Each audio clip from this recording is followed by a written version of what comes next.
net neutrality. In recent years, net neutrality has become a really big conversation. It is commonly associated with privacy, but usually right now there is a conversation between the net neutrality laws and internet service providers. Net neutrality, in a sense, means that no internet service provider can discriminate against what you could do on the web or how much you could, or any applications. Yet in the past, companies have tried and succeeded in doing this. For example, in 2004, a telecommunication company named Madison River Communication blocked usage of VoIP services, which then made several other customers, several customers unable to use these services. One of these services was Vonage, and when the FCC heard about this, they fined the company in violation of the net neutrality laws. But 6 years later, Comcast also did the same thing, similar thing. But instead of doing it to VoIP services, they did it to web applications such as peer-to-peer applications. But this time around, when FCC interfered and blocked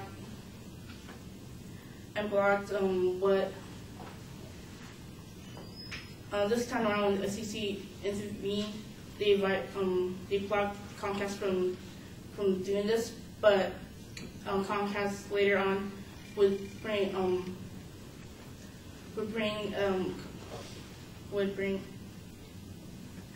later bring. Can I restart this really quickly? What's that? Can I restart this really quickly? We start the whole thing? Yeah. We'll go back to the last paragraph. Okay. Comcast. So when FCC intervened, Comcast would later bring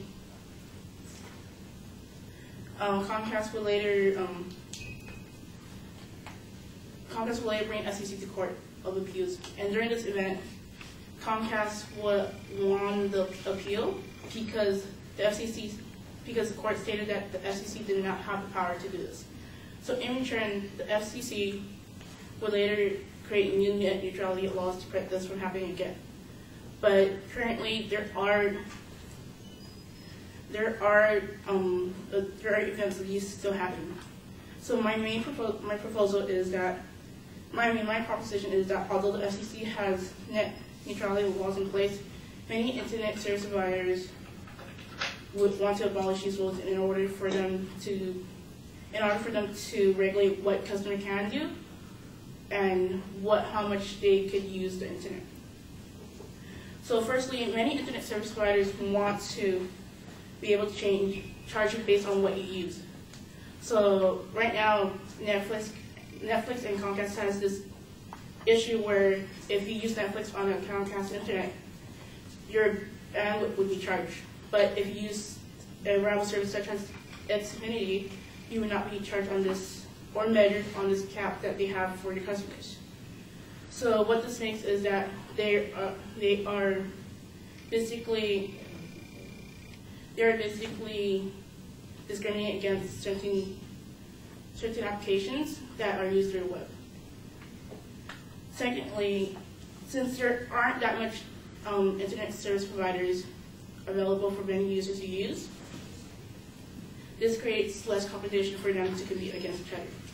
So they are able to double dip in charging customers.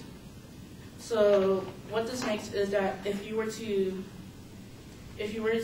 pay the monthly fee already, you would then can be charged a fee for using services such as YouTube or playing any of your online games. Second, and this is not just internet service providers, but also mobile carriers. Because currently, in an article by Wired, they state that certain mobile carriers such as Verizon or AT&T want to charge users based on what web pages they visit. So if you use video-heavy websites such as YouTube, you'll be charged more than what users browsing the web or using Facebook would be charged. And then that would basically mean that your internet bill on the long run will be higher than what it is now. So if you're charged $60 just for using your internet, you would then have to pay additional fee just for using different pages. So, and then, but then what this creates is that since right now for mobile carriers it's a tiered bandwidth system which you pay for what gigabyte you have. This would then basically mean that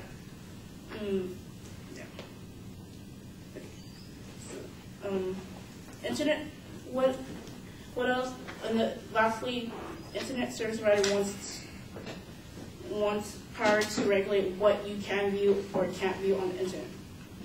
So, and right now Verizon is trying to challenge the net neutrality laws because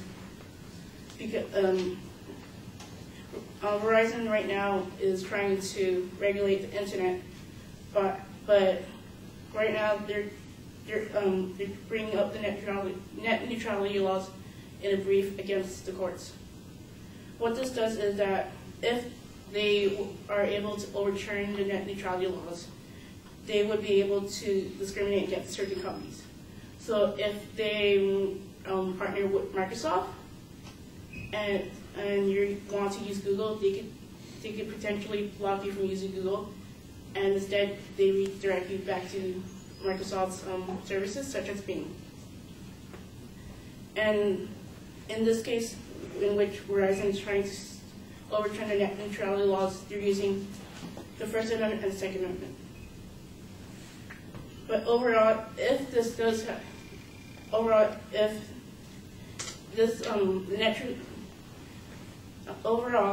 net neutrality law is currently being endangered of, your internet bill will go up, and it might limit what you can do on the web. And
All right, Amy, I know what the topic is. I think you do a good job kind of setting that up, and I think you do a very nice job explaining what the controversy is, what there's, what these issues are and how they relate to one another. What I think you have trouble with is figuring out what the point that you're trying to make is at the beginning. At first, it sounds like your argument is that people will want to do this, and I don't really think that's your claim. Your claim is that if they get to do this, there's going to be some particular harm. It also sounds like you've got multiple claims with the proposition, so you need a more singular declarative sentence for that point.